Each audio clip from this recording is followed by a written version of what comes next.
Salut mes nakamas, c'est le Doc, j'espère que vous allez bien. Bienvenue pour la review du tome 82 qui vient juste de sortir. Pourquoi je fais des reviews de tomes alors que j'ai déjà fait des reviews de chapitres? Et bien parce que la dernière fois j'avais fait la review du tome 81, j'avais gueulé justement par rapport à la traduction de Chavipère et aussi de Kaborash qui me fait toujours mal aux oreilles quand je le lis. D'ailleurs je dis toujours Inuarashi et Nekomamushi. Et vous avez bien aimé la vidéo parce que pourquoi je n'ai pas fait que gueuler, j'ai aussi dit ce qui me plaisait dans le manga. Et justement là, il y a des trucs qui m'ont plu. Donc je me suis dit que ce serait quand même classe de faire des petites reviews à chaque fois qu'un tome sort. Donc voilà, c'est ce que je vais faire. Alors pour information, à l'intérieur il y a quoi? Il y a le chapitre 817 jusqu'au chapitre 827. C'est-à-dire qu'il y a 11 chapitres à l'intérieur. Et pour ceux qui s'en rappellent, pour ceux qui ont un petit peu de mémoire, le scan qui était sorti dans le Weekly Shonen Jump, le 817, date de février 2016, donc ça fait plus d'un an qu'on sait ce qui se passe à l'intérieur. Et là il y a un petit message pour Glénat. Vous voyez, je fais des reviews sur les scans, donc obligatoirement je lis les scans, je lis les chapitres, et ceci ne m'empêche pas d'acheter les tomes. Et on est énormément de fans de One Piece d'acheter les tomes quand même, donc c'est pas la peine de pleurer parce qu'on lit les scans un petit peu en japonais, parce que le français, dans l'âme, il est collectionneur, et quand il aime quelque chose, et ça se voit un petit peu derrière qu'il est collectionneur le français, quand on aime les chapitres, et ben on les achète, parce qu'on aime bien voir les collections, il y a toujours un plaisir de relire le manga papier. Voilà, moi je suis vachement attaché à ce papier, et d'ailleurs tiens, on va en parler tout de suite. La qualité du manga, franchement top. Moi j'ai bien aimé, on peut faire ça. Regardez bien le doigt, il est pas noir, c'est agréable, la qualité d'impression est quand même assez bonne. J'ai pas vu de gros défauts au niveau des pages avec des coupures en haut, des coupures en bas ou quoi que ce soit. J'ai trouvé vraiment excellent, et encore une fois, le fait que même si c'est pas fait pour, même si c'est du papier recyclé ou quoi que ce soit, c'est normalement censé être une bonne intention, mais on pense tous que derrière il y a peut-être un petit aspect pécunier. Le fait d'avoir le tome comme ça qui peut se plier et qu'on puisse l'ouvrir en deux comme ça pour pouvoir voir justement l'intérieur sans que le manga se dépouille à force de lire. C'est-à-dire que ça, c'est un manga que vous allez pouvoir lire au moins une 50aine de fois, que vous allez pouvoir plier, mettre dans la poche et pouvoir vous trimballer avec vous. Venir en convention, demander que je le dédicace par exemple, chose qui arrive quand même assez souvent. Et ben je remarque qu'ils vieillissent bien. Voilà, ils vieillissent bien et ils sont quand même assez excellents. Donc voilà, ça c'était pour la petite... je voulais parler justement de ce qu'était la qualité d'impression.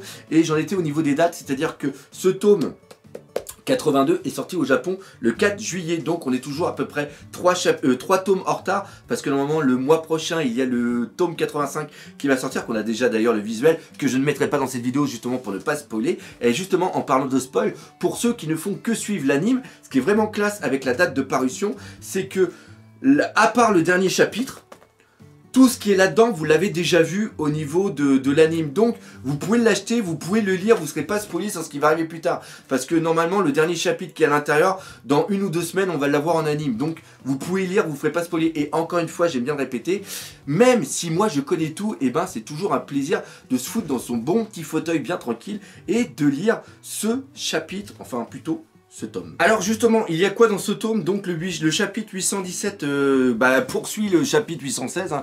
Là-dessus, il faut vraiment pas être un devin pour savoir. Mais c'est-à-dire qu'on commence à voir les grosses révélations au niveau... Comment expliquer ça sans trop spoiler? C'est-à-dire qu'à partir de maintenant, ça va envoyer du lourd, très lourd. C'est-à-dire qu'on arrive sur la fin de l'arc Zou, il y a le retour d'une certaine personne qui était un tout petit peu vénère. Et surtout on arrive sur la fin de l'arc Zou et le début du nouvel arc qui est l'arc Toadland. Et non pas Totoland, mais ça on va revenir justement après. Franchement très bon. C'est encore une fois un plaisir de redécouvrir tout ça, de redécouvrir les petites intrigues, d'avoir justement toutes ces méga révélations. Et on va faire justement une petite mise au point par rapport au changement qu'il y a eu dans ce tome par rapport à ce qui existait au niveau des chapitres dans le Weekly Jump Shonen. Il y a eu 3 changements, 2 changements visuels et un changement carrément au niveau du titre. Donc les changements visuels, c'est quoi? C'est le chapitre 820 où on a eu des cils qui ont été rajoutés sur l'œil de Nami qui n'était pas présent dans le Weekly Shonen Jump, et ça je pense que c'est dû à une erreur d'un assistant d'Ichiro Oda. Après c'est dans le chapitre 825 la dernière page où on voit le visage de Yunji quand il remet ses lunettes, et là justement justement, ils ont rajouté des gants au niveau de ses mains, parce que dans le Wiki Jump Shonen, c'était seulement que des mains, et surtout, ils ont changé un reflet qui était un défaut au niveau de la capuche. Et après, carrément, au niveau du titre, c'est le titre. Et en plus, c'est l'un des titres les plus importants des chapitres qu'il y a justement dans ce tome 82, c'est le chapitre 824, où le titre japonais était Kaizoku Goku, hein, Goku, je sais pas comment ça se prononce, mais enfin bref c'est G-O-K-O-U, et ça signifiait jeu de pirate, et ça a été transformé en japonais après par Kimagure, qui signifie caprice. Et là par contre, au niveau de la traduction française, ils ont traduit par une recette originale. Et quand tu lis le chapitre, tu t'aperçois que ça n'a aucun rapport. Alors je ne sais pas si justement parce que le titre en japonais c'était Kimagure et ils ont voulu justement se gourer sur le titre, ça je ne sais pas. Là franchement j'ai un gros doute. Et justement en parlant des erreurs qu'il y a au niveau de ce tome, au niveau de la traduction, pour moi c'est le dernier chapitre où le titre est Totoland. J'ai un peu de mal. Quand tu prends la base japonaise, c'est-à-dire que quand tu prends les kanji et après tu fais une traduction, le nom c'est Totolando. Ok. Et ce qui se passe, c'est que les Américains ont repris cette base-là justement pour faire leur titre. Et je ne sais pas si justement Glénat, le traducteur Glénat, a repris justement, a voulu être hyper fidèle par rapport justement à Totolando. Toto, donc ils ont marqué comme ça, Totoland. Sauf que au niveau du japonais, quand c'est prononcé vite fait, et d'après ce que j'ai fait pas mal de recherches là-dessus, beaucoup de japonais prononcent justement ce nom, non pas Totolando, mais carrément, mais très vite ça fait Totoland. Et ça se rapproche de la phonétique allemande qui signifie tot pour Toad, excusez-moi, Toad qui signifie mort, et justement land, le pays de la mort et quoi que ce soit. Et ça, quand tu sais ce qui va se passer un petit peu après, quand tu connais justement le pouvoir de Big Mom, tu t'aperçois qu'il y a quand même une bonne consonance. Et déjà, à la fin du chapitre, quand on voit justement Big Mom qui est en train de danser avec toutes les maisons, et on voit qu'il y a un rapport par rapport à la nourriture, justement tout ça, il y a aussi le conte de Hansel et Gretel qui a été fait par les frères Grimm et qui est aussi un conte allemand, donc on est encore dans le truc allemand, et on sait qu'il y a les bois de la séduction, c'est aussi quelque chose qui est pris un petit peu dans certains contes des frères Grimm, et aussi on sait qu'il y a un arbre géant qui s'appelle Baum, et Baum c'est le nom de arbre en allemand. Donc on est quand même vachement en train d'axer vers des références germaniques. Donc je pense que Ishiro Oda, et là ce n'est que de l'extrapolation, hein, voilà,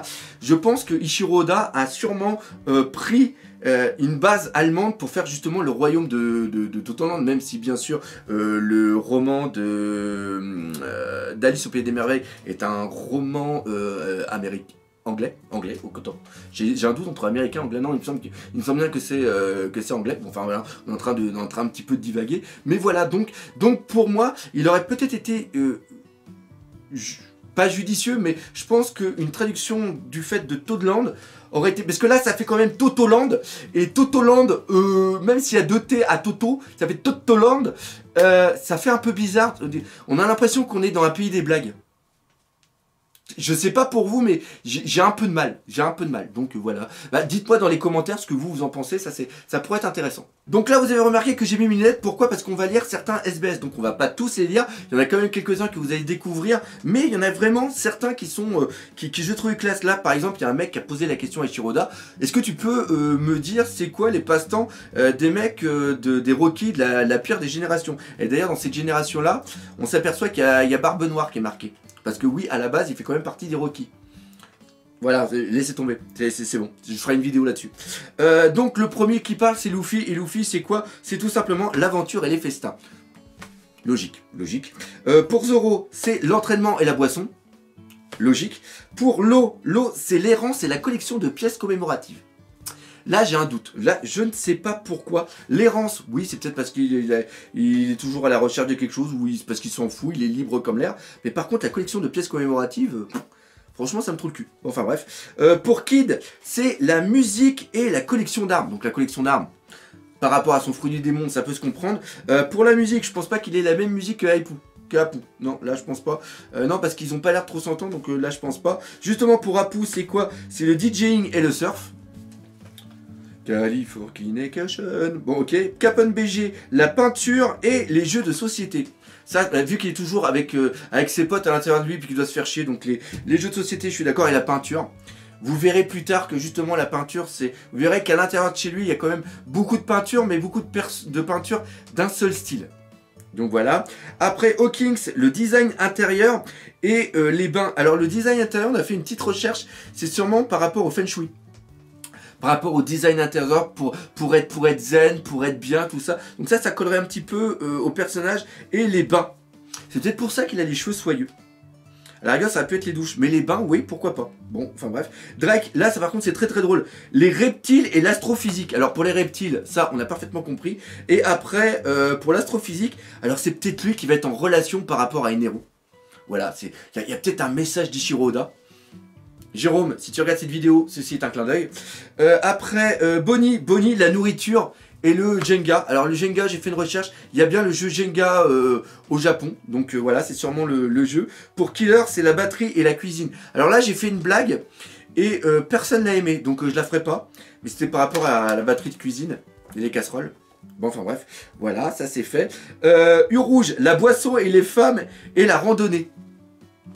Je trouve que c'est Glan. En plus, c'est un moine pervers, donc ouais, ça colle bien, la boisson, les femmes et la randonnée. La randonnée, c'est peut-être pour ça qu'il s'est retrouvé sur une île, ou c'est peut-être pour ça que c'est... Je ne dirai pas la suite pour pas spoiler. Voilà, c'est ça. Et enfin, Barbe Noire, c'est les jeux d'argent et l'histoire.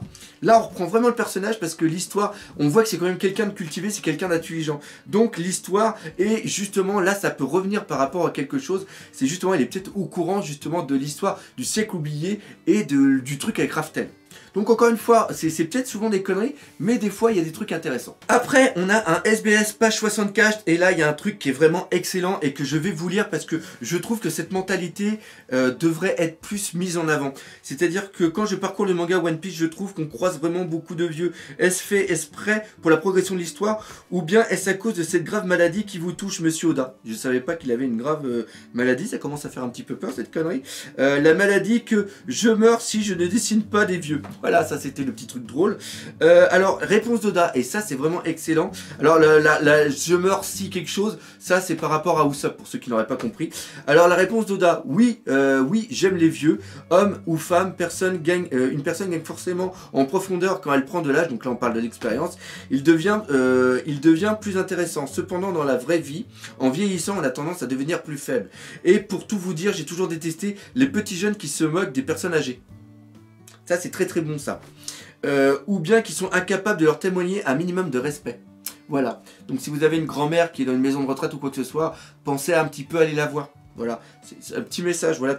C'est peut-être aussi parce que moi j'ai plus de 40 ans que je commence aussi à penser un petit peu à ça. Mais je trouve que c'est très très beau le message. Et on le savait qu'il pensait beaucoup parce qu'il avait aussi une référence par rapport à sa grand-mère qui lui avait dit tu ne dois pas tuer les gens parce qu'une vie c'est vachement important, etc. C'est pour ça qu'il n'y avait pas de mort au niveau de One Piece. C'est pourquoi j'ai notamment, là je reprends ce que dit Ichiro Oda, c'est pourquoi j'ai notamment eu envie de dessiner dans One Piece des petits vieux et des petites vieilles qui n'auraient rien perdu de leur vigueur. Toi aussi tu vieilliras un jour. Voilà, très beau message. Je te souhaite alors d'être aussi fort qu'eux. Et là, on voit une image justement de Kureha, de Garp, de Rayleigh et aussi de Barbe Blanche. Et il y a pas mal d'autres vieux. Il y a aussi Sengoku, par exemple, qui est vraiment excellent. Je suis en train de regarder un petit peu mes figurines pour savoir s'il n'y a pas d'autres vieux quelque part. Mais non, je me rappelle plus le père de Shirahoshi, par exemple. Donc non, c'est vraiment très très bon. Et j'aime bien que dans le manga, justement, c'est ça que j'aime bien dans One Piece, c'est que Ichiro Oda véhicule aussi de très très bonnes valeurs. Et c'est quelque chose qu'il ne faut pas oublier.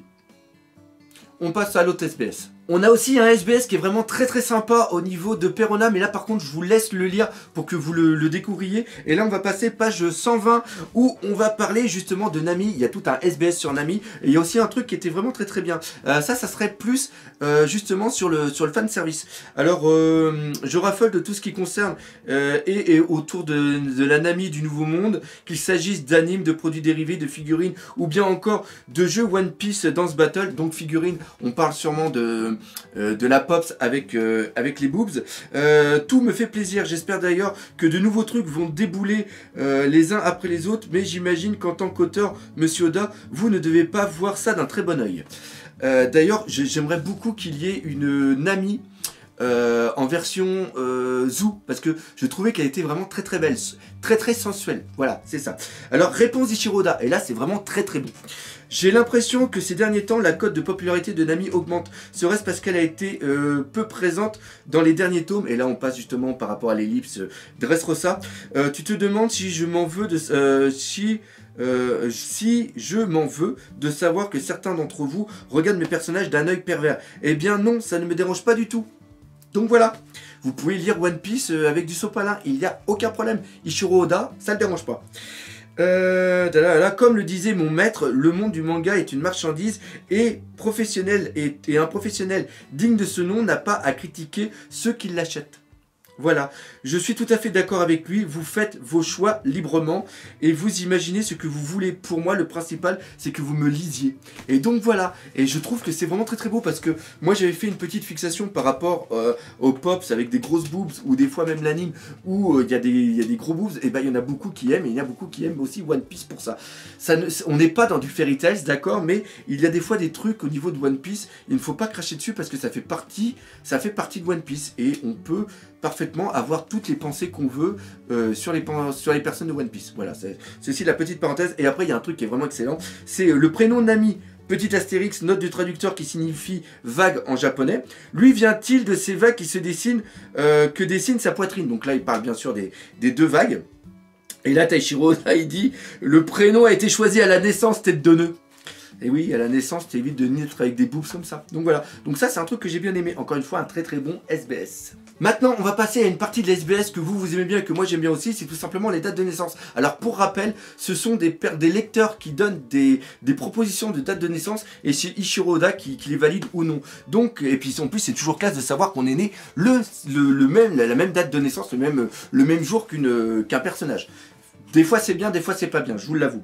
Alors pour justement Nekomamushi, et oui je n'ai pas dit chat vipère, j'ai bien dit Nekomamushi, il est né le 22 novembre. Donc tous ceux qui sont nés le 22 novembre, bah bravo, vous avez une date de naissance tip top. Après pour Pika, ça serait le 14 décembre. Et là on a une petite note de la traduction qui est vraiment excellente parce que c'est une personne qui a dit que le 14 décembre, elle avait choisi justement le 14 décembre parce que ça signifie celui qui manie la pierre à sa guise. Donc là, il y en a qui sont en train de se dire, putain, les mecs, ils ont des dates de naissance qui signifient carrément des choses. Alors ça, c'est par rapport, et c'est pour ça que c'est cool d'avoir eu la traduction, c'est parce que les chiffres, tels que ça s'écrit, ça, au Japon, ça a aussi des significations. Par exemple, le mois de décembre s'écrit 12, et 12 peut se lire d'une certaine façon au Japon, qui signifie librement à sa guise, et après 14, le chiffre 14 peut aussi se lire pierre. Donc c'est enfin celui qui façonne les pierres à sa guise. Et pour Pika, je trouve que c'est classe. Après, au niveau de Dressrosa, ils ont fait aussi plein d'autres dates de naissance. Donc par exemple, le roi Cobra, c'est le 13 février. Le Pell, c'est le 23 août. Donc ceux qui sont nés le 23 août, bravo pour vous. Koza, c'est le 26 mai. Après, Kalou, parce que j'ai confondu. Alors c'est enfin vous savez qui c'est, hein. C'est l'animal de compagnie justement de Vivi que j'ai appelé Karou dans la critique. Hein. Désolé encore une fois, mais vous savez que moi et les chiffres, enfin moi et les lettres, j'ai vraiment beaucoup de problèmes. C'est le 8 novembre. Pour Shaka, c'est le 26 avril. Et pour Igaram, c'est le 6 décembre. Donc si t'es né le 6 décembre, tu peux être pendre. Et le dernier SBS, c'est tout simplement ceci. Alors je vous fais voir juste la photo, juste vite fait ici. C'est tout simplement Ichiro Oda qui a dessiné les capitaines, les commandants de la flotte, en fonction de la traduction que vous prenez, de la flotte des Mugiwara. Et justement, on les voit et je trouve que c'est vraiment... Ça, c'est des petits trucs aussi que j'aime beaucoup. On avait eu justement par rapport aux amiraux, on avait eu aussi par rapport au Rocky. Donc toujours, c'est les petits dessins comme ça d'Ichiro Oda qui sont donnés dans les SBM. On avait même vu aussi les supernovas en version féminin. Donc voilà, c'est des trucs que j'aime. Alors pour conclure, eh ben, je suis bien content d'avoir acheté, encore une fois, hein, 7 euros ça... Franchement, ça vaut le coup, quoi. C'est du bonheur en barre. Donc voilà, un gros merci. Un gros merci, non, même pas, parce que je l'ai acheté moi-même. Donc non, je dis pas merci. Je dis merci. Je dis merci à ma femme pour son argent de poche parce qu'elle m'a acheté un petit livre. Voilà, c'est n'importe quoi. Voilà, j'ai terminé. Je termine là-dessus cette vidéo. Je savais même pas comment la terminer. Comme d'habitude, j'espère que vous l'aurez bien apprécié. Un petit live comme j'aime bien faire. Si c'est le cas, n'hésitez pas à partager par exemple, vous laisser des commentaires et défoncer la gueule de ce putain de pouce bleu. Et nous, comme d'habitude, on se dit à bientôt pour de nouvelles aventures One Piece. Et n'oubliez pas le principal, One Piece, c'est la vie.